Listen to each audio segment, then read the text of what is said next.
I am so excited to be interviewing you today about your book, Shining Through.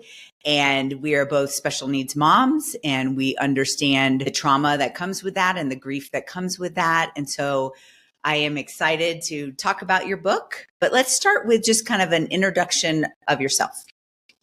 Okay. My name is Liana. I am a mother of 4 children, age ranging from anywhere from 10 to 20. I have a husband. I live in Canada. And one of my children, my second child, who's now 18, was born with a rare genetic disorder, still unknown today. But it's pretty much a lifelong diagnosis of seizures, uncontrollable refractory seizures. But besides that, we're very active. We're very busy with 4 different schedules, and, we're always on our toes. That's how we met, with the kind of cannabis movement to Colorado and trying to save our children with cannabis, which I do believe works for a lot of people. Yes. How has it worked for your daughter? I'm not going to say it's worked amazingly as it has for a lot of other kids. The best part was that I was able to remove other meds while she was on cannabis. So when we went to Colorado, she was on 4. When we came back, she was on 2. With the oils. So to me, I'd rather her be on a combination of the oils, cannabis oils, and the pharmaceutical. She does, unfortunately, need the 2. We tried to go without and it just doesn't work. But at least to me, it's a better side effect profile. And she still has a better quality of life versus being on overly dosed, with so many pharma meds. They really have, they don't even know from up to down, And is it now legal in Canada? It is. It took many years after I came back home. It took many years. So that was quite the challenge. Right. We went through quite a few different things, from making it at home to then testing it. And then eventually, I think it was 3 or 4 years later, probably somewhere, don't quote me on the date. I think it was 2015 or 16. Then oil became legalized, where you were getting the exact same dose month after month. That was the problem. Right. Yeah. Absolutely. Now, what a journey. And in that journey, you've written a book, Shining Through, and that's what we get to talk about today. Yeah. What led you to that initial decision of, I need to write a book? I think it was the help of a wonderful friend, a neighbor, resident that lives near me. We do a lot of stuff together in town, and she is a publisher and had no idea. And we were chatting. I said, I always wanted to write a book. It was something that was a seed in my mind for years and years and years. I was overwhelmed and not sure how to even go about doing that. So she heard my story, and instantly she said, your story needs to be heard. She gave life to a story that I just thought it was my own. Everyone's got their own struggles. Why is mine any more important than anybody else's? But she just gave value and life to my story. And it was a beautiful journey, very cathartic. I was actually very sad when it was over, because I think you bury a lot of those feelings and those thoughts and experiences so deep inside you, that when they start coming out and they start unraveling, you're healing. You are healing through your words. And when you see those words on paper, it's almost a way of legitimizing what you did and what you went through, and making yourself kind of pat on the back, like, wow, we went through a lot of stuff. We've gone through quite an ordeal. And we're still here, and we're still smiling, and we're still moving forward. So nobody ever talks about that. Right. And that was what it was for me. So it was, and then if it could help so many other people, families that are somewhere on the pathway of, getting a diagnosis to where I am 18 years later, that to me is, the cherry on top. So. Yeah, absolutely. And I love the life lessons that you've been able to kind of talk about in the book. We know people struggle, and we know that some people, maybe even succumb to that struggle of kind of giving up on happiness, maybe not life, but giving up on happiness. And I love how you said, like, we're not only still standing, but we have joy, we have happiness, we have laughter.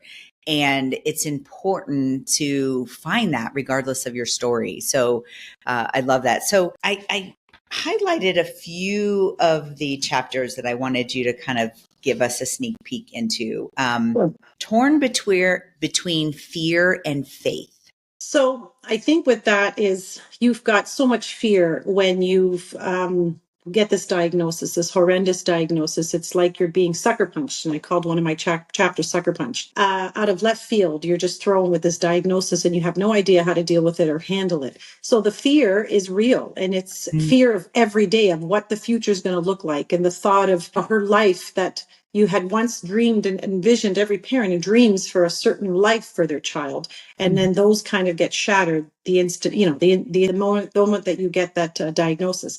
So I had to hang on to something to keep me going, to move forward. I'm not a super religious person, but I'm, I guess, a very spiritual person, and I have faith. I'll be honest, I was up in arms with it many, many times. I think I talk about it in my book. Yeah. Almost like I'm playing a pickleball match. Like I just played the sport. So it's, when I think about it, it was like, we're up against each other. And it's like, okay, who's going to win here? And I, at the end of the day, when you raise your arms up in the air and say, okay, you know what, I can't control this any longer. And I'm an A type, so I love the control. And this is something I have zero control over. So when you start to relinquish the control, I had to rely on something to keep me going. And for me, it was faith. It was talking to myself. It was praying. It was just saying, God, it's up to you, man. It's in your hands. Just give me the strength to keep going, to wake up the next morning with energy and enthusiasm to make the right choices, to keep going with this diagnosis in the best way that I know how. And so it was always a bit of a gamble. I think I talked about grief and gratitude. Same thing. It's how can I be so grateful when I'm grieving to no end? Right. And it's holding the two, right? And learning how to balance more and have more, be more grateful to then offset the the grief. So it's a juggle. I don't It's a think constant people juggle. realize how difficult it is, the grief that comes with a diagnosis and a special needs child. I can remember the years of, I call it kind of a traumatic life. Reggie had a very traumatic life, and the hospitalizations and the fear of death, but not ever wanting to give up hope. Like you can't give up hope, but like there's this constant fear and grief at the same time of like, you have to grieve that the likelihood that they'll ever marry, or, what are some things that you had to grieve along the way? All of those things is, yes, that they'll never ever live on their own, that I'll never be able to walk her down the aisle, that I'll never be able to hold her child and be a grandma to her kids, that she'll never be able to feel what we feel day to day, the things that make us happy. So, but I had to come to terms that her happiness, I mean, everyone's happiness is different. Her happiness isn't based on our happiness. She lives in a different world, in a different realm. And I had to come to terms that we are living in our life, on this earthly life, side by side.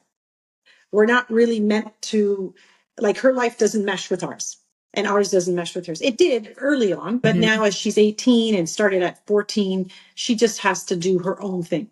Whatever the things that make her happy. So we have a really nice little thing going on for her with all the things that make her happy and joyful, but it doesn't at all work with us, right? Because we're all going at completely different, different places at a completely different capacity.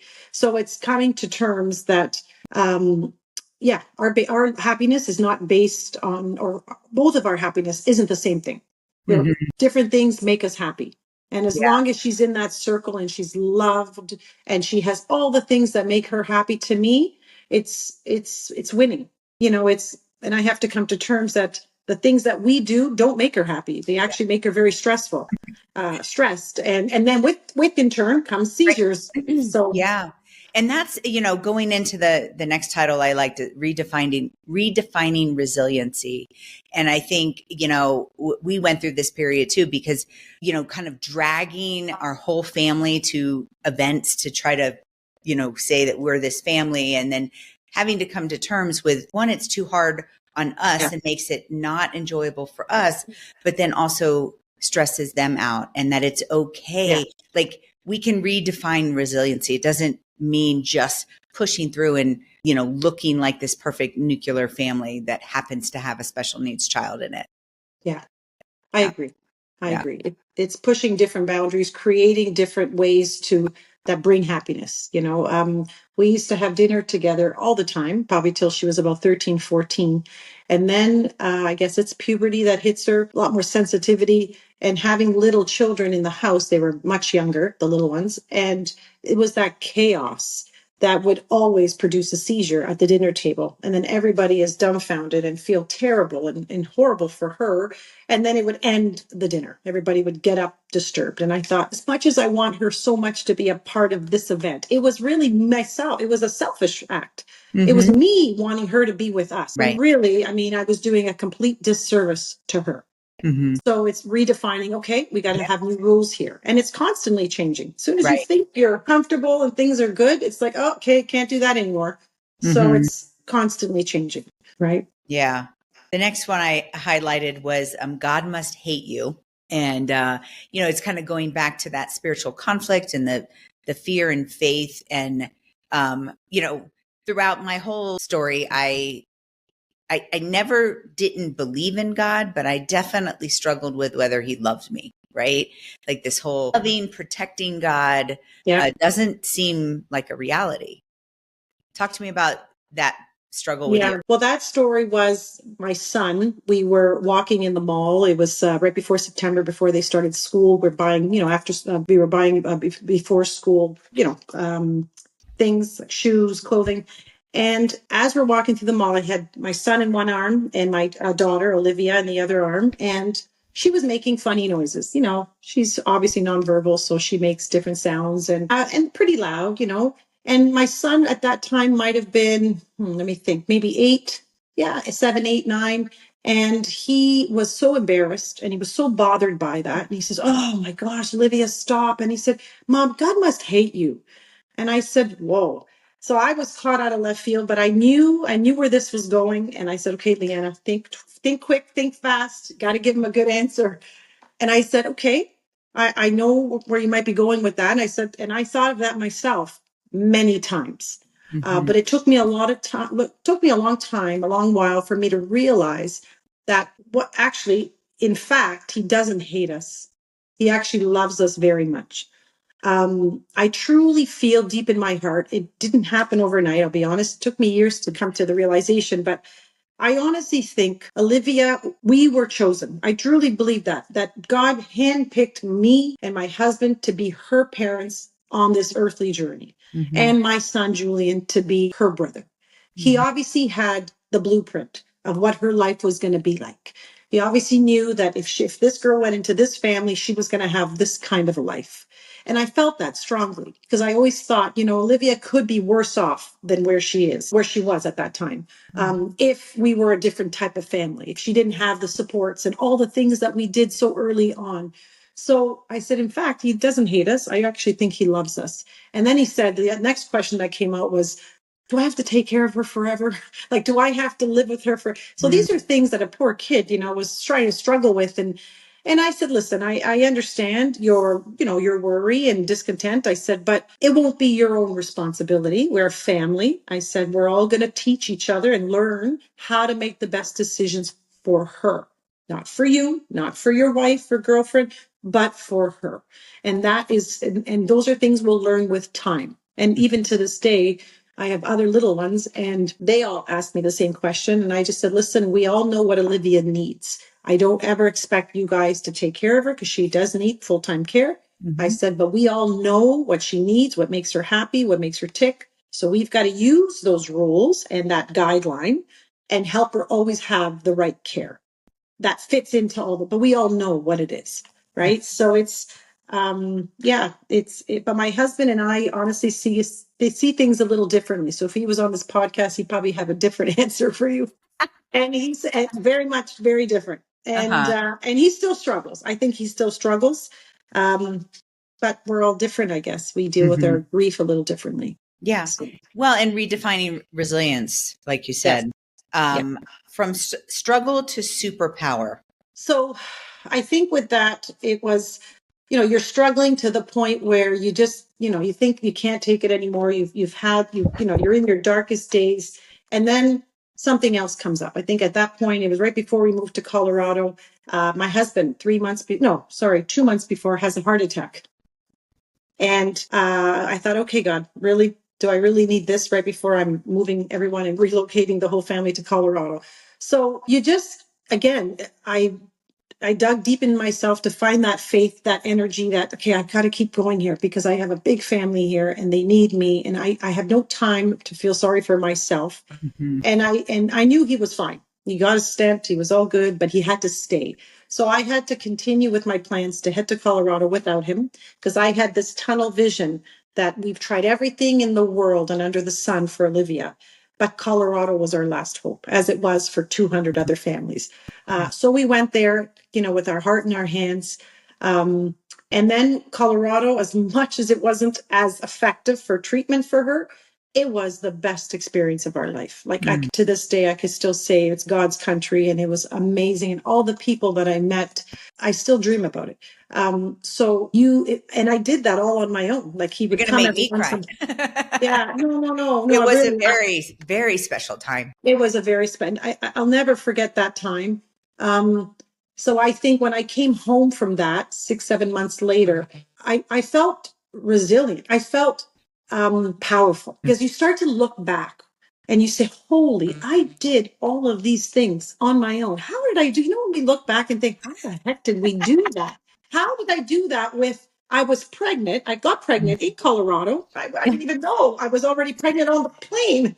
So now I'm pregnant with a 1-year-old and Olivia's doing treatments. She's 8. My son is 10. And I didn't have my husband with me. My in-laws came once in a while, but I don't know. So when you come back and you have time to really reflect, or when you write this book, you really reflect on all the things you did. You said, wow. So that went from struggle to you just feel like, I said, God, you know what? And that's when I brought this motto and I said, bring it on, baby. Yeah. I just feel like, what else? If I can do that, what else can I do? I'm sure there's worse things, but I think now I have the grit and almost like the armor. I can take it. Just bring it on. We'll keep going. We'll keep trudging forward, right? So yeah, I've thought about that a lot of like, why was that so special? And there's special needs parents everywhere, but we were the special needs parents that would have done anything. Yes. And those are a rare breed. And to have everyone in your circle being that same, fighting parent was something very different. And for us all to have this amazing hope, because no one would give us hope. Every doctor would be like, lower your expectations, lower your expectations, lower your expectations. And to come into a community. And I think that's why it felt magical, is like this, we were all fighters, but we all had this hope. Yeah. But what about the down after when reality hit for you that, that it wasn't going to work and that, it never really hit me all at once that it wasn't working, because since we still have been on the oils since we left Colorado, so we've never stopped. I still to this day don't think that it doesn't work. I just think that it is part of her medical regime. Like that is just part of her. And I wouldn't have ever known that if I didn't go there, so I have a better appreciation. And then, I guess at that point we came back and we were still hopeful that there was so many others. Like later at that point, VNS became more of a topic, the ketogenic diet. So I knew that there were still avenues, and Olivia was happy. I'll be honest. She wasn't suffering. If she was suffering and in pain, or we had other ailments, then I think it would have been challenging.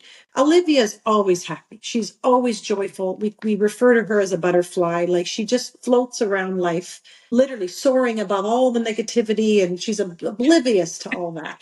And it's her world, right? And so I'm looking at her going, who am I to change that? Like she'll never live our life or be part of our world, but as long as she's happy in hers. Right. So I never felt disappointed. I mean, just because it never really worked instantly while I was there. So I just felt like it was an amazing opportunity. I brought that home, those tools. It's still part of her regime today. I've learned to educate a lot of people here about cannabis when I came back for at least a few years because they had no idea. It was still challenging, but then I had little children. So I had when I went there, I had a 1 year old, but then when I came back, I delivered another baby. So I'll be honest, those two little kids that kind of bought me time, bought me 3 or 4 or 5 years of distraction, positive distraction. I Right. didn't have time. And that's when I wrote it in my book. I said, I didn't have time to focus on the what ifs anymore. It wasn't an issue anymore. It wasn't, is she going to make it? Is she going to hit that milestone? I gave up on it. It was more just let Livia be happy. Let her, make sure she's got all the things and tools that she needs to keep going and thriving in her own domain. And my time was spent with the other kids that were growing. So time just went by really quickly. Right. And so, I never felt that disappointment anymore. That disappointment was more throughout the earlier years. And now it's just, if there is a bit of disappointment, because, as she gets older, I feel like she's regressing and that is painful. But I guess I have that tool belt on now that it's like, okay, we're regressing. All right. Is this the future? Like how much more are we going to regress?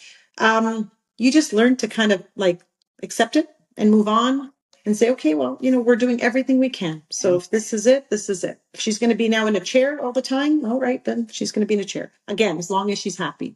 Right. So Right. that's, yeah. And how old is your youngest now? My youngest is 10. Okay. Yeah. So you have a while before you're an empty nester, because that's a Yeah. different, Yes, a different experience. it is. Yeah. And then towards the end of the book, you talk about redefining yourself. Yes. So that helped me. It took me a long time to get to that realization of guilt of should I still do things for myself or should I spend every ounce of my energy on all these kids? Then you don't have anything left for you. I had a wonderful doctor and I wrote him in my book and he really is, to this day, I can still send him a message. I still do.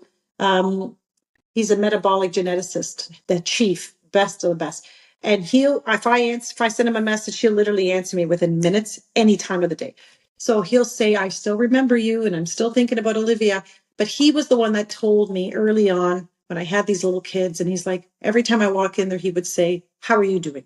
He would spend 5 or 10 minutes asking me how I was doing. When was the last time I went on a trip? When was the last time I worked out? When was the last time you and your husband went on a date? And I kept thinking, oh my God, this is about Olivia. It's nothing to do with me. And he used to say, no, it's all to do with you. If you're not happy, if your husband's not happy, if your other children are not happy, you're not investing the time in them, then you'll have more problems with them later in life. So he referred to Olivia as a golden retriever, like I guess a puppy or maybe just a golden. And he said, Olivia's needs are met. And when Olivia's needs are met, she's happy. It's true. When she has her wiggles playing and there's her fountain going on, like she's happy. Whether I'm taking care of her or the nanny or the teacher or she's happy. That's what she sees. That's her world. And he said, so you being there every minute of the day, her development is going to go from here to here. Like you won't see a big difference. But she's happy, but you are now losing out on the very key, important, the pivotal times of your other children's lives who really need you, the ones that are growing, that will, you'll make a difference in their development. So he says, take the time, go on a trip with your kids, go on a weekend with your husband, because Olivia will be happy when when you get back, she'll still be there. She'll still be happy. She won't even long for the fact that you were away for those 2 or 3 days. And I thought about it and I said, you are absolutely right. I just never thought of it that way. So I did. I started like once a year. I'd go out with my husband for a weekend and then it moved, then I would go that was the first time I went to Florida without Olivia because it was hard. It was getting harder and harder. And, it was hard to let her go. But after I did that, I saw she was just as happy. She still did all the things she needed to do. And, everything was set. So, it made me realize that, okay, I can do this. Life does go on. I need to start taking care of myself. She'll be fine in the realm that she's in. As long as those needs are met, she'll be fine. So I started doing more things at that point for myself. But it took a while. It took many years. And I think that's a lesson, and we'll end here, lesson that all mothers, especially special needs mothers, but we tend to give 110% to our children and leave nothing for ourselves. I did it. You know, and I've taken the last couple years since Maya's passing to like try to regroup and what even fills my cup. But, you know, wish I would have learned some of those things earlier on. I don't think it would have changed the course, but it might have changed how I responded. Yeah. And again, it was him that helped me open my eyes, because he says, I see this every day, and I see families come in and they spend all this time and money and resources on this one child. And he says, but they don't look behind them to see what's happening with the rest of the family that is crumbling, Right. you know, and only later in life, when they realize that all that time and spent on this child, I mean, they did way more damage than they did actually helping this child. Mm-hmm. So, and I just mean damage, meaning like a marriage falling apart, or other siblings looking for attention in all the wrong places. Right. Yeah. So, and I knew that firsthand with a good friend of mine who was in the same boat as I was, but never asked for help. Was like, I'm just going to die martyr. I said, you know, really, at the end of the day, nobody cares. You know, you have to take care of yourself. And that family fell apart in shambles. And I thought, oh, if only she had that doctor constantly telling her that. Yeah. By the time I told her, it was too late. But anyway, yeah. So. Well, thank you so much. And I'm assuming the book's on Amazon. It is. Yeah. And we'll make sure that we have a link for that in the description. Thank you so much. Thank you for having me, Christy. It was a pleasure.